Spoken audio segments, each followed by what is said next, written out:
Chairman of the Board of Governors, Mr. Kiran Karnik, Director, Professor Pankaj Jalote, faculty of this nascent, young, vibrant institution, graduate students, and parents. I'm delighted to be present here today for many reasons. It's an honor to be here on any occasion. I have watched this institution from its very inception, and I have envied its growth, its trajectory of rise. I believe this institution has set benchmarks that are important for the rest of the country and other institutions in other parts of the world to pay attention to.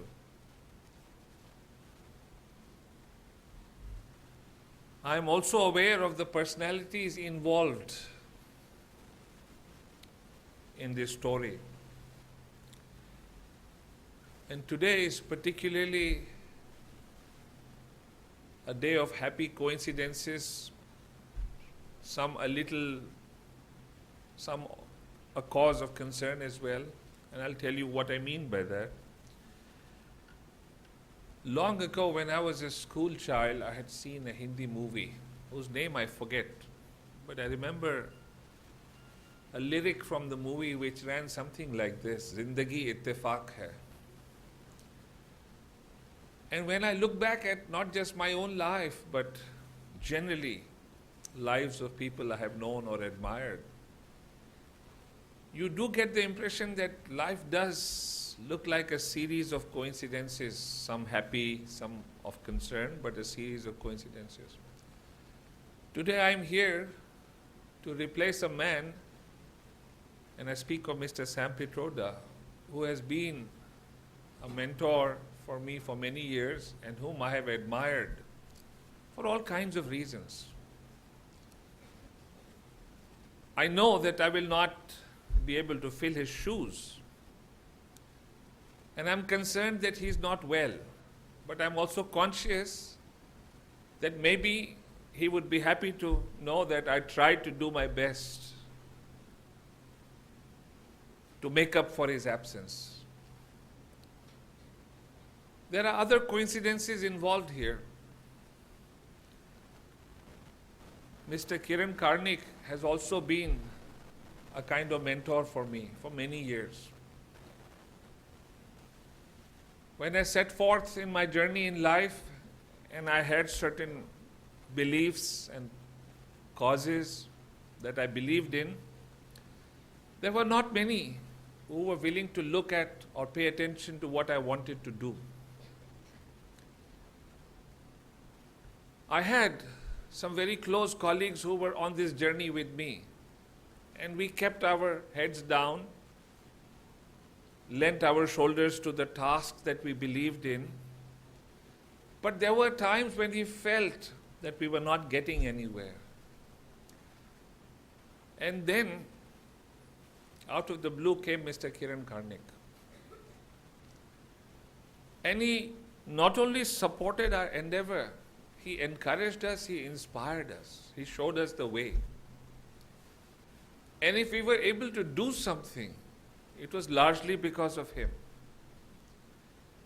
Very modestly, he will never tell anyone about the role that he played in our own modest achievements. But it was significant, and we became close friends. And I've always looked up to him, and I pay attention to everything he does. And so, that coincidence of getting to know him, getting his support, advice, wisdom, has somehow also brought me here. The third person that I wish to discuss is the director, Dr. Pankaj Jalote, whom also I got to know through a coincidence, a mutual friend, who once invited Pankaj and I to a brainstorming session on education. That's the first time I confess I came to know Pankaj, and I was very impressed by his demeanor, by his insights. And I followed what he has been trying to do. When he tried to set up this institute, I knew that it would succeed because I saw that the wise Kiran Karnik was here, a man who has helped create so many institutions in India, and Pankaj's own vision and dynamism and energy. I knew it was going to succeed. And you know, it generated enormous envy in me. Because I wanted to do something like that myself. I'm so delighted that today all these coincidences have brought me here to talk to young minds. And they are primarily my audience today. I also want to confess at the beginning that do not expect any great words of wisdom. You know, I'm a married man, and one of the first things a man learns very soon after marriage, that the center of gravity of wisdom in the family lies elsewhere. And I'm very conscious of that, and I get reminded about it both in the morning and late at night. So do not expect too much wisdom from me. But you know, I believe that wisdom is a comb that life gives you after you've lost your hair. And I carry wisdom of sources, some of whom, as I said, are present in this room, some were to be present, and some others from whom I have acquired second-hand wisdom. And I may have lost my hair, that wisdom may be of no use to me now, but I pass that comb on to you because the strands of your life are about to unfold and you should use that comb well. So take it as a collective benediction, a collective wisdom that is now being sourced to you. This is an institution of education.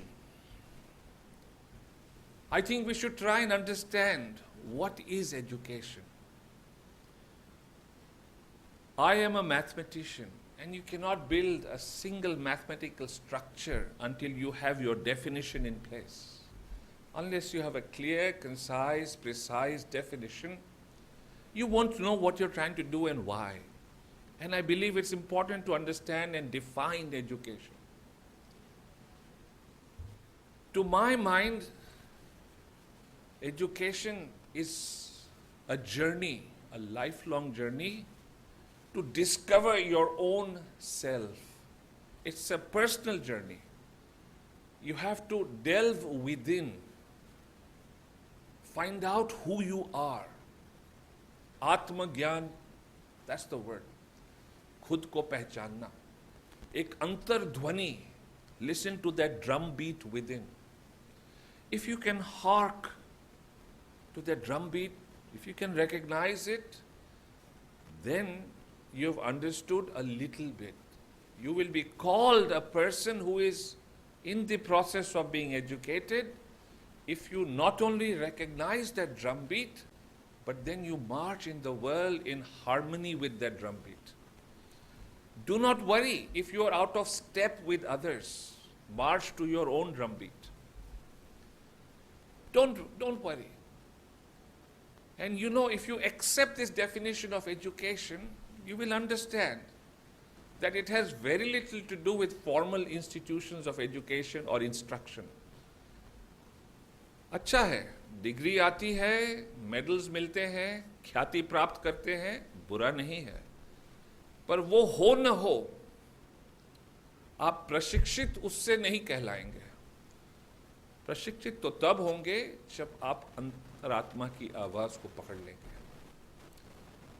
And whenever I look at the great people that I have admired in my life, very few of them, I believe, have had the sort of formal education that we revere so much in the modern world. I do not know to which university Bhagwan Buddha went. I have no idea. I don't believe he went to any university. I know of no degree, B.Tech, M.Tech or doctorate that he had. But if you believe he was not an educated person, then I don't believe that you should believe anything. Then I believe that you shouldn't believe anything. You know, Michael Faraday, one of the greatest scientists the world will ever know, did not study formally beyond the second grade. He had no formal education, entirely self-taught.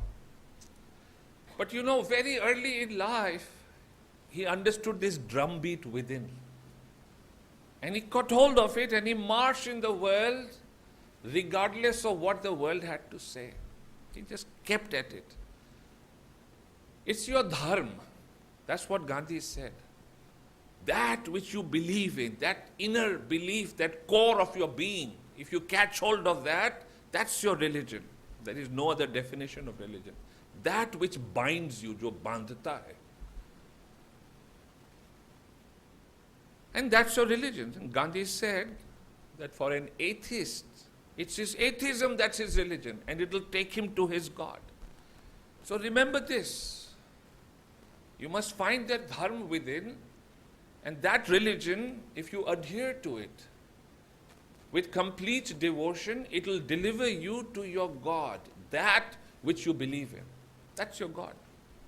And it will take you there. If you are faithful to it, it will be faithful to you. But when you are on this journey, then you must be very, very careful. You have to look for features. When a yogi evolves, जब एक योगी का विकास होता है तो उसे कुछ सिद्धियां प्राप्त होती हैं. But you know, a true yogi does not allow himself or herself to be distracted by them. He keeps evolving and goes beyond them. He transcends them. You must be cautious and careful that when you evolve in this journey, you must look for certain features and you must test yourself constantly. The price of trying to be educated, trying to evolve, is eternal vigilance and discipline. So you must look for them. You know, your God will never come to you if you have vanity. If you paid attention to Vaishnava Jan, what does he say? You must discharge all your pride. जब मैं था तब हरि नाही, अब हरि है जब मैं नहीं. You have to make room. Pride must leave. Then your God will come to you. Whatever it is that you believe in. So let that happen. This is just a springboard. This is not completing or even doing a little bit about your education. Your real journey starts now. The real test is now, not the exams that you took. So you look for that. If you are vain, you've already fallen by the wayside. That's what Narsingh Mehta said. That's what Kabir said. Neither Narsingh Mehta went to a university, neither did Kabir. I'm not trying to get you to demoralize yourselves. Institutions are important. You are in a great place. You have great young faculty. And it is important. But don't overrate its value. You know what Mark Twain said? That he did not allow his schooling, his formal schooling, to interfere with his education. Remember that. Darwin said that he learnt more in the pubs of Cambridge than he did in the classrooms. Bertrand Russell said that everything that Cambridge had taught him, he had to unlearn before he really became what he became. So there is value here. Use that, but use that wisely only to set up yourselves for a beginning. Be anchored to your own belief. Have a dream in your heart. And let that dream endure. Each one of you must have a dream that endures. And bind that dream to a cause that will inspire you. As you set forth on this journey, if you get rid of your vanity, you will get closer and closer to the cause, but there are other things you must keep in mind. Pankaj and Kiran both mentioned them. They mentioned them in so many words, and I can only do no better than just repeat what they said. You must have integrity. You must have a discipline, a certain adherence to values that come from that inner drumbeat. If you do that, I'm telling you, you will achieve whatever you want to achieve in life. Remember Mirabai. Mirabai had no education. But she had this complete adherence and surrender to that in which she believed, Giridhara Nagar. And to the exclusion of everything else, she dedicated herself to that dream and her cause. Meera ke Prabhu Giridhara Nagar dujha na koi. Nothing else will matter to me. I will completely dedicate myself. And when she did that, then she became immortal because there was this discipline, there was this integrity, there was this complete surrender, no vanity. And that's what you should look out for.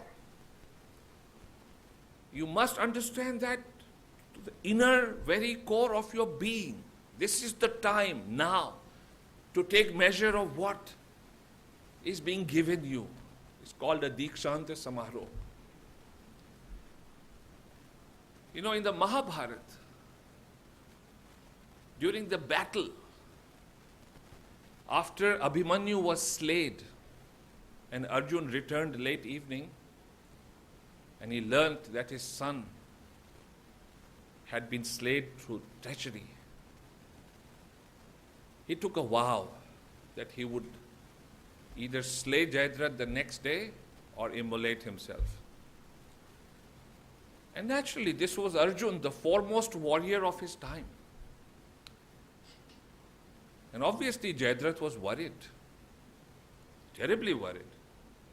So that night, he went to his guru, Dronacharya, and he asked him, "Tell me, Guru, you taught Arjun and I both.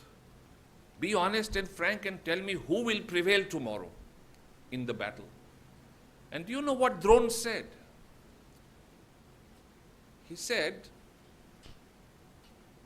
that I taught you equally. I made no distinction. I gave you as much as I gave Arjun. But in the battle tomorrow, Arjun will prevail. Because Arjun adheres to two things: discipline and truth. Arjun dharma ke marg pe hai. इसलिए कल अर्जुन की विजय होगी. Remember that lesson, this discipline and adherence to your dharma, and it will take you through. Look at anybody's life. We are mathematicians, we believe in illustrating through examples. Look at anybody's life. If you look at the life of Sunil Gavaskar, throughout his early years in school, he knew he wanted to be not just a cricketer, a batsman. Each day he would practice 6 to 8 hours from the 5th or 6th grade onwards, and to the exclusion of everything else. Tendulkar did the same. I know it from the most reliable sources that from the first day when Amitabh Bachchan turned out for his acting in films, at studios, till today, he is the first person to arrive at the studio. First, even before the security men reach there, he reaches there. Consistently. Not only that, I'm told again by his colleagues who have acted with him that he rehearses a script before each scene 100 times. That's when you see that ease on the screen.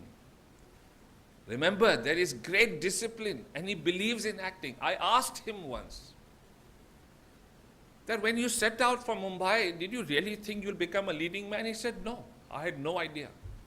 He said, I only wanted to do one thing, act. I never thought I'll become a leading man. He said, I just attached myself to acting. He gave up a successful career in the corporate world and he went to Mumbai and he said, I never imagined I'll become a leading man. I just wanted to act.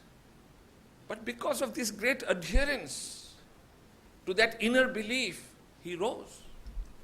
That's the story I want to tell you. Muhammad Ali, one of the greatest boxers the world will ever know. In his early years, I have read what his gym manager said, the gym where Muhammad Ali used to practice. He said he was the first to arrive every day and the last to leave. That's how much he practiced. That's how he became Muhammad Ali. So remember this, have a cause, a dream, adhere to that, and have no vanity. Leave that aside. And put that discipline into you, into your efforts. And success will be yours. But remember this, there will be other things a yogi must ask and be alert about. Again, Kiran and Pankaj both mentioned them. It's very important for you to remember this. As you evolve, you will be conscious of how much you are indebted to the world around you, to your family, your parents, to your teachers, to the institution that you went to, and to society at large. Do not ever think that you've done this on your own. Never. Ask this question, and if you have this feeling you have done it, then you haven't evolved. You still need a long way to go. You still have a long way to go. So be alert. Always be alert. Then you will understand that you are indebted and you have to discharge your debts to society. Remember, one of the greatest scientists we have ever known, Isaac Newton. There were two things about him that pleased me enormously besides all his great scientific achievements. His humility. People say many disparaging things about him. But at the end of his life, one of his greatest, what does he say? He says, I do not know how I will appear to the world. But to myself, I appear like a small boy, playing on the seashore, diverting his mind by looking at a smoother pebble here or a finer shell there, while the vast ocean of truth lay all undiscovered before me. Here is the master telling us कि मैंने कुछ नहीं किया है, true humility. And this indebtedness, what does he say? He says, if I have been able to see farther than others, it's because I stood on the shoulders of giants. He knows he's indebted. He knows fully well. And that is why he acknowledges this. So remember this. And then will come the other test, this business of discharging your debts to society. Srinivas Ramanujan, one of the greatest mathematicians again the world will know. He really had no university education. I'm telling you, no formal degrees. Mahatma Gandhi, by the way, had no university degree, nothing. People believe he took a university degree in law. There's nothing like that. It's not a university thing. And you weren't really required to attend any classes, nothing. You had to spend 3 years in London, attend 3 annual dinners where you had to have wine and bread, and sit for exams where you could do nothing and yet pass, and you'd be qualified to practice at the bar. That's all was required. But Gandhi being Gandhi, he studied Latin as was prescribed in the syllabus, understood it well, studied all the books, attended all the dinners, but would not drink the wine. And he became Gandhi because of this adherence to the inner belief about his truth, discipline, humility. And so did Ramanujan, no education. And look where he went, born in the poorest of poor families. And when finally Ramanujan's genius gets recognized by the whole world, there are 2 or 3 things that happen, some tragic, some great. Ramanujan knew he was dying.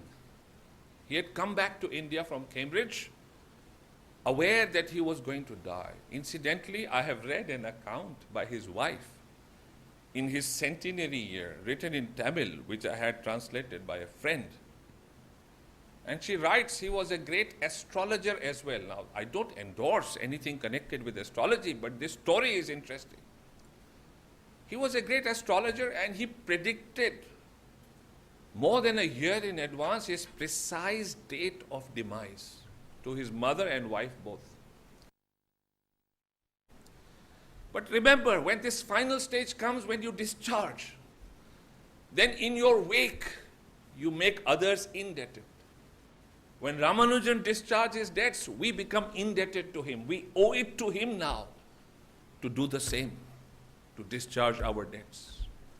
And that is how a nation becomes great. And this nation has been blessed since times immemorial. महायज्ञ में, भारत की यात्रा एक महायज्ञ है. इसमें जब आप डेट डिस्चार्ज करते हैं, समाज का ऋण जब चुकाते हैं, तो ये एक आहुति है. गांधी ने अपने तरीके से की, तिलक ने अपने तरीके से, रामानुजन ने अपने तरीके से, सिंह ने अपने तरीके से, मगर हर किसी ने ऋण चुकाया और हम उनके ऋणी हो गए. इसका भी एहसास होना चाहिए कि आप ऋणी हैं और ऋणी रहेंगे. ये ऋण चुकाए नहीं चूकता है, चुकाते रहना पड़ेगा. That will be the final culmination of your journey. And that is how I hope to lead an honorable existence and make this a better place. I know that their newspapers are forever running down the nation, things are wrong. They may be wrong, but don't. This is India. India ऐसे नहीं बह जाता. भारतवर्ष है ये, अनादिकाल से इसकी यात्रा है और अनंत काल तक रहेगी. कोई नहीं हिला सकता भारत माँ को. Never allow that to demoralize you. Never. There are only countries in the world that have a capability to put a man on the moon. India is one of them. Never forget that. आज things seem to be wrong, and yet we have more than 5% rate of growth. I met the Brazilian president sometime. I asked her what was her economy like. She said, yeah, we did very well. We had a 2% rate of growth. So let's not get overtly critical. Let's not demoralize ourselves. We will recover. We will become better. You will make that happen. You must do that. Go forth. Let this country occupy its rightful place in the scheme of things. And I'm sure this institution will stand with you for the rest of your life. You will be anchored to it. Ud panchi jahaj se phir jahaj pe aaye. This has served you well. May God be with you. Thank you.